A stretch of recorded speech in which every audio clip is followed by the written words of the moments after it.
E aí, galerinha, beleza? Vamos começar em mais uma videoaula. E o assunto dessa videoaula são as lentes esféricas. Então, o que é uma lente esférica? Chama-se lente esférica a associação de dois dióptros, um necessariamente esférico e o outro plano ou esférico. Então, a gente vai associar dois dióptros, um plano e um outro, que pode ser plano ou esférico. Então, as lentes são corpos transparentes, geralmente fabricadas em vidro, cristal ou acrílico. E ao serem atravessadas pela luz, fazem com que ela sofra duas refrações. Se é uma associação de dois dióptros, então um refrata e o outro também. E a classificação das lentes? Então, as lentes esféricas classificam-se em duas grandes categorias, que vão depender da espessura da região periférica, que é a pontinha dela, comparada com a espessura da região central. Elas podem ser aí, as lentes de bordas finas, que são classificadas em lente biconvexa, a lente plano-convexa e a lente côncavo-convexa. E as lentes de bordas grossas, quando a pontinha delas é mais grossa que a região central. Ela pode ser bicôncava, ela pode ser plano-côncava ou convexo-côncava. Então, repare que na nomenclatura das lentes esféricas, uma face é denominada convexa, plana ou côncava em relação a um observador externo à lente. Além disso, menciona-se em primeiro lugar o nome da face de maior raio de curvatura. Vamos olhar esse exemplo aí. Nós temos aí uma lente. Ela tem a face côncava e a face convexa. E temos aí dois raios de curvatura, o raio 2 e o raio 1. Então, como o raio de curvatura da face côncava é maior que o raio de curvatura da face convexa, então essa lente aí é uma lente côncavo-convexa, certo? Quais são os elementos geométricos de uma lente? Então, vamos observar aí a representação de uma lente esférica com seus principais elementos geométricos. Olha aí, quais são eles?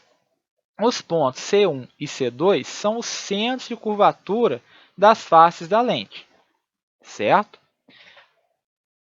Já R1 e R2 são os raios de curvatura das faces da lente. E a reta C1, C2 é o eixo principal ou eixo óptico da lente. Esse eixo é normal às faces da lente. Era igual lá também nos espelhos esféricos, bem parecido. E o segmento V1, V2 determina a espessura da lente. Então, o que nós temos? Os raios de curvatura, que como a gente tem dois dióptros, se forem dois dióptros esféricos, então ele vai ter dois centros de curvatura e dois raios de curvatura, beleza? Então, aí, em nossos estudos, exceto quando houver uma recomendação contrária, a gente vai considerar as lentes esféricas com espessura desprezível em comparação aos raios de curvatura. As lentes que satisfazem essa condição são denominadas de lentes delgadas. Então, toda lente delgada é a lente esférica cuja espessura dela é desprezível quando a gente compara com os raios de curvatura. E a gente ainda vai admitir que os raios incidentes vão ser pouco inclinados e pouco afastados em relação ao eixo principal. E, além disso, a gente vai estudar apenas as situações em que as duas faces da lente estão em contato com o mesmo meio. E no caso mais comum, o meio que circunda a lente é o ar, certo? Agora, qual é o comportamento óptico das lentes esféricas? Então, as lentes esféricas elas podem apresentar dois comportamentos ópticos opostos. Ela pode apresentar um comportamento convergente e o comportamento divergente. Então, o que vem a ser uma lente convergente? Uma lente é convergente quando os raios de luz que incidem na lente paralelamente entre si se refratam com direções que convergem para o mesmo ponto. Então, olha aí, nós temos um pincel de luz paralelo e, ao atravessar a lente, ele sofre refração, convergindo para um ponto. E a lente divergente é quando os raios de luz que incidem na lente paralelamente entre si se refratam com direções que divergem de um mesmo ponto. Olha lá. Então, tem um pincel de luz paralelo e, quando ele atravessa a lente, ele sofre refração e se espalha. Então, se a gente fizer um prolongamento dos raios de luz que estão se espalhando, ele vai estar ali no ponto. Então, como se ele saísse ali daquele ponto e divergisse. Então, qualquer lente esférica pode ser convergente ou divergente.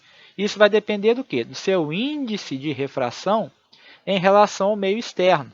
Então, ou seja, a lente pode ser de vidro, de plástico ou de cristal, ela tem um índice de refração. Esse material de que é feito a lente tem um índice de refração. E o meio em que ela está, no caso o ar ou a água, também tem um índice de refração. Então, olha aí, os esquemas a seguir indicam o trajeto de raios de luz que atravessam as lentes esféricas. Nos dois primeiros casos, as lentes apresentam comportamento convergente e nos dois últimos, comportamento divergente. Então, quando é que uma lente vai ter um comportamento convergente? A gente pegou uma lente plano-convexa e uma plano-côncava. Então, nesses dois casos, as lentes têm comportamento convergente. Por quê?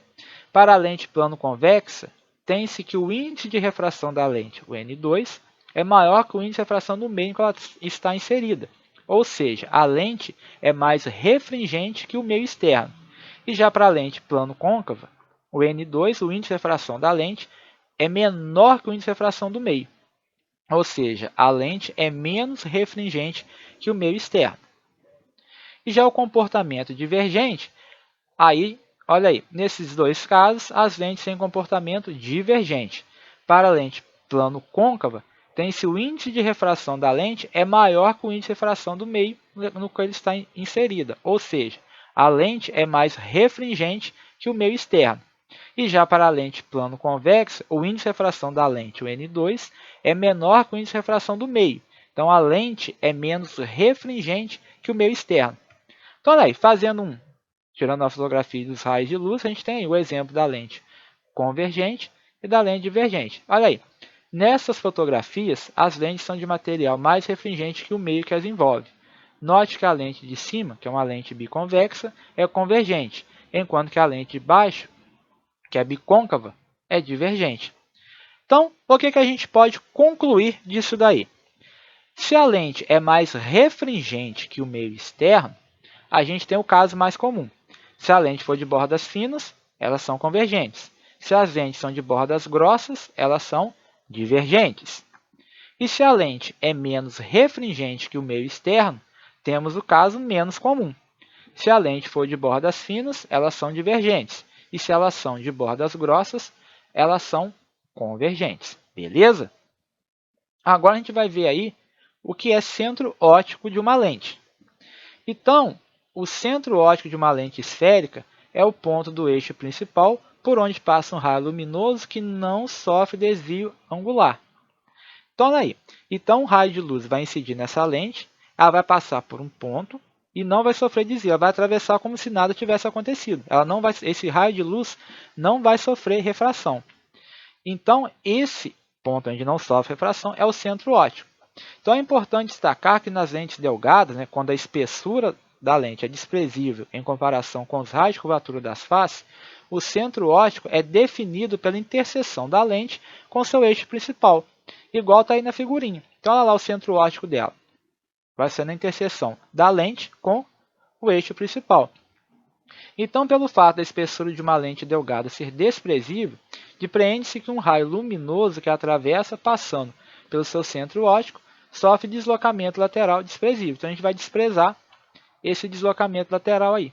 A luz vai atravessar sem sofrer refração. Agora, o que são focos e pontos antiprincipais de uma lente? Então, vamos considerar as lentes delgadas representadas aí, dos quais emergem raios luminosos paralelos entre si e aos respectivos eixos principais. Vamos admitir que esses raios sejam pouco afastados em relação ao eixo principal das lentes. Então, olha aí. A gente tem uma lente delgada convergente e uma lente delgada divergente. Então, a experiência vai mostrar que nessas condições, os raios luminosos incidentes se apresentam necessariamente alinhados com o mesmo ponto do eixo principal, que é denominado foco principal objeto. Observe aí que nessa situação seria como se os raios de luz saíssem do ponto F. Na lente convergente, olha lá, a gente consegue ver claramente que os raios de luz estão saindo do ponto F, então ele é o foco principal objeto. Já na lente delgada divergente, eles não estão saindo, mas imagine que se eles estivessem saindo do ponto F e no lugar da lente fosse espelho, eles seriam refletidos e seriam refletidos paralelos. Então, nessa situação, quando o raio de luz emerge de um ponto, esse ponto é o foco principal objeto. Agora, olha aí nessa segunda situação. Nessa condição aí, os raios luminosos emergentes, eles se apresentam alinhados com o mesmo ponto do eixo principal, que nesse caso é denominado foco principal imagem. É como se os raios de luz se alinhassem, eles chegassem nesse ponto. Então, nesse caso aí, a gente tem o foco principal imagem. Esse fato ele vai decorrer do mesmo caso anterior, porque a gente pode levar em conta a reversibilidade na trajetória dos raios de luz. Agora, olha aí. Além dos focos principais, a gente também pode verificar que as lentes esféricas delgadas possuem infinitos focos secundários. Esses focos situam-se aproximadamente no mesmo plano frontal que contém os focos principais. Então, para esses planos, a gente dá o nome de planos focais. Então, olha na figurinha. Então, você tem vários pontos aí que pode ser seu foco secundário. Enquanto que o foco principal está no eixo dele, no eixo principal, os focos secundários vão estar numa reta paralela, num plano num plano perpendicular ao eixo principal da lente. Observações. Então, é importante observar que os focos de uma lente convergente são reais, enquanto os de uma lente divergente são virtuais. A explicação para esse fato é simples. Nas lentes convergentes, os focos são determinados efetivamente pelos raios de luz, enquanto nas lentes divergentes, eles são determinados pelos prolongamentos do raio. Então, se você tem um raio de luz ali no ponto, você tem um foco real. E se você tem os raios de luz chegando através do prolongamento e não pelo raio de luz, você tem um foco virtual. Agora a gente vai ver o conceito de distância focal. Então vamos considerar as lentes delgadas indicadas nesse esquema envolvidas pelo mesmo meio. Conforme foi descrito, cada lente tem dois focos principais, o foco objeto e o foco imagem. Certo? Olha na figurinha. Então, como o meio envolvente é o mesmo, para cada lente o segmento FO tem a mesma medida que o segmento F'O', né? O foco objeto e o foco imagem, a distância dos dois até o centro da lente é o mesmo. Então, desconsideraremos os sinais algébricos, os comprimentos de FO ou F'O são denominados de distância focal, que é uma característica fundamental da lente. E o que são os pontos antiprincipais? Então, os pontos do eixo principal de uma lente, cuja distância em relação ao centro óptico vale 2 vezes a distância do foco, são chamados de focos antiprincipais, de pontos antiprincipais, perdão. Então, a distância de F até O é o foco. E se você multiplicar essa distância por 2, ou seja, por 2 vezes a distância focal, você tem o ponto antiprincipal, seja a lente convergente ou a lente divergente. Então, olha aí. A gente tem o ponto A, é o ponto antiprincipal objeto, porque está no mesmo lado do foco objeto. E o ponto A' é o ponto antiprincipal imagem, porque ele está no mesmo lado aí do foco imagem. Beleza? Agora nós vamos estudar os raios luminosos particulares. Como a gente viu lá nos espelhos esféricos, também no estudo das lentes esféricas, alguns raios luminosos que obedecem a determinadas condições e propriedades devem estar sempre à mão, já que facilitam a obtenção gráfica das imagens. Vamos ver aí. Primeiro, raio particular. Todo raio luminoso que incide no centro óptico se refrata diretamente sem sofrer desvio. A gente viu lá quando a gente estudou o centro óptico de uma lente. Então, aí, nós temos duas situações, tanto na lente convergente quanto na divergente. Todo raio de luz, esse raio de luz está incidindo no centro óptico, então ele refrata diretamente sem sofrer desvio nenhum, como se não tivesse nada ali. Segundo raio particular, todo raio luminoso que incide paralelamente ao eixo principal se refrata alinhado com o foco principal imagem. Vamos ver na figurinha aí. Dois casos, lente convergente e lente divergente. Na convergente, o raio de luz veio paralelo ao eixo principal, incidiu na lente e foi refratado passando pelo foco imagem. Tanto o raio de cima quanto o raio de baixo. Já no caso da lente divergente, ele incidiu paralelo ao eixo principal, foi refratado e o prolongamento dele também passando ali no foco principal imagem. Então, se a gente levar em conta a reversibilidade no trajeto dos raios de luz, a gente também pode dizer que todo raio luminoso que incide alinhado com o foco principal objeto se refrata paralelamente ao eixo principal. Então, olha lá, a gente tem um raio de luz que incidiu passando pelo foco, passou ali no foco, incidiu passando pelo foco. Quando ele incide na lente, ele refrata passando paralelo ao eixo principal. Isso tanto para a lente convergente quanto para a lente divergente. Na divergente, olha lá, o raio de luz estava incidindo na direção do foco principal objeto. No que ele incidiu na lente, ele foi refratado e vai passar ali paralelo ao eixo principal da lente. Terceiro raio particular. Todo raio luminoso que incide alinhado com o ponto antiprincipal objeto A se refrata alinhado com o ponto antiprincipal imagem A'. Olha aí. Primeira situação da lente convergente. O raio de luz incidiu passando ali pelo ponto antiprincipal objeto o A, incidiu na lente e foi refratado passando no ponto antiprincipal imagem A'. Olha aí, na convergente e a mesma coisa na divergente. Só que na divergente, quem vai incidir ali nos pontos A e A' são os prolongamentos dos raios de luz. Então, guarda aí.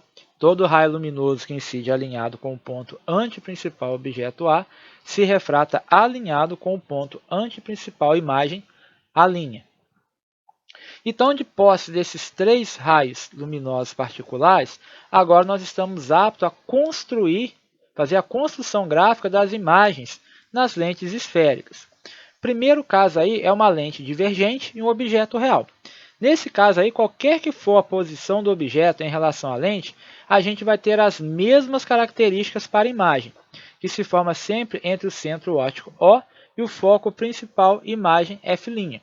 Então, daí, eu peguei dois raios de luz, um que incide paralelo ao eixo principal, incidiu na lente e foi refratado passando pelo foco principal imagem, F'. E o meu segundo raio de luz que incidiu ali no centro óptico. Então, ele incidiu e passou sem sofrer nenhuma alteração. Então, os dois raios de luz saíam do ponto R e se encontraram no ponto R'. Então, ali eu tenho a formação da minha imagem. Quais são as características dessa imagem? Essa imagem é virtual, porque ela foi formada pelo prolongamento do raio de luz que passou pelo foco principal imagem, e pelo raio de luz que passou ali pelo centro óptico. Então, ela é virtual, ela é direita, não está de cabeça para baixo, e pelo tamanho dela, ela é menor. Olha um exemplo aí. Essa é a fotografia que mostra aí uma imagem virtual, direita e menor, produzida por uma lente divergente para um objeto real. Quem que seria esse objeto real? Seria aí o rosto da mulher. Agora, a gente vai estudar a formação das imagens numa lente convergente, também com um objeto real. Então, nesse caso aí, a imagem vai assumir características diferentes, dependendo da posição do objeto em relação à lente. Seria lá como se fosse o espelho côncavo. Então, olha aí. Primeiro caso, o objeto está além do ponto antiprincipal objeto, ou seja, está lá atrás, antes desse ponto antiprincipal objeto. Tenho dois raios de luz, um que incide na lente paralelo ao eixo principal, é refratado passando pelo foco principal imagem, e o raio de luz que passa pelo centro óptico. Então, os dois raios de luz emanaram do ponto R e se encontraram no ponto R'. Quais são as características da imagem? Então, a gente sabe que a imagem é real, que ela não foi formada pelo prolongamento dos raios de luz, ela é invertida, está de cabeça para baixo, e pelo tamanho dela, ela é menor. Olha aí uma foto, então. Nessa foto, a gente observa uma imagem real, invertida e menor, que foi conjugada por uma lente convergente ao rosto do homem, que está posicionado além do ponto antiprincipal objeto da lente. Beleza? Segundo caso, quando o objeto está no ponto antiprincipal objeto. Coloquei minha vela aí em cima do ponto A, o ponto antiprincipal objeto. Tracei os mesmos dois raios de luz, o que incide paralelo, é refratado passando pelo foco imagem, e outro que passa pelo centro óptico da lente. Qual foi a imagem que eu obtive? Eu obtive uma imagem real, invertida e do mesmo tamanho. Agora, se o objeto estiver entre o ponto antiprincipal objeto e o foco principal objeto, levando em consideração aí também os mesmos raios de luz, eu vou ter uma imagem real, invertida e maior. Olha como é que a vela cresceu, aumentou de tamanho aí. Agora, e se eu colocar o objeto no foco principal objeto, ou seja, agora minha vela está ali em cima do foco. Então o que vai acontecer? Usando os mesmos dois raios de luz, incide paralelo, refrata passando pelo foco, e o outro ali passando pelo centro óptico da lente. O que eu tive? Que imagem que eu formei? Então aí, como os raios luminosos emergentes do sistema são paralelos, a imagem forma-se no infinito. Então, portanto, a gente vai ter uma imagem imprópria. Não tem a formação aí de uma imagem. Quinto caso, objeto entre o foco principal objeto e o centro óptico. Novamente, os mesmos dois raios de luz, incide paralelo, refrato passando pelo foco principal imagem e o outro passando pelo centro óptico. A minha imagem foi formada ali, ó, pertinho da outra. Então, quais são as características dela? Essa imagem é virtual, porque foi formada pelos prolongamentos do raio de luz. Ela é direita e maior. Esse é o único caso da lente convergente em que a imagem vai ser virtual. Nos outros casos, a imagem vai ser sempre real. Então, observe nessa figurinha aí, ó, nessa foto, que mostra uma imagem virtual direita e maior produzida por uma lente convergente para um objeto real, que no caso é o olho da garota. Esse tipo nessa condição também é utilizado para fazer as lupas, né, que aumentam as coisas de tamanho. Bom, terminamos aqui mais uma videoaula e até a próxima aula, galera.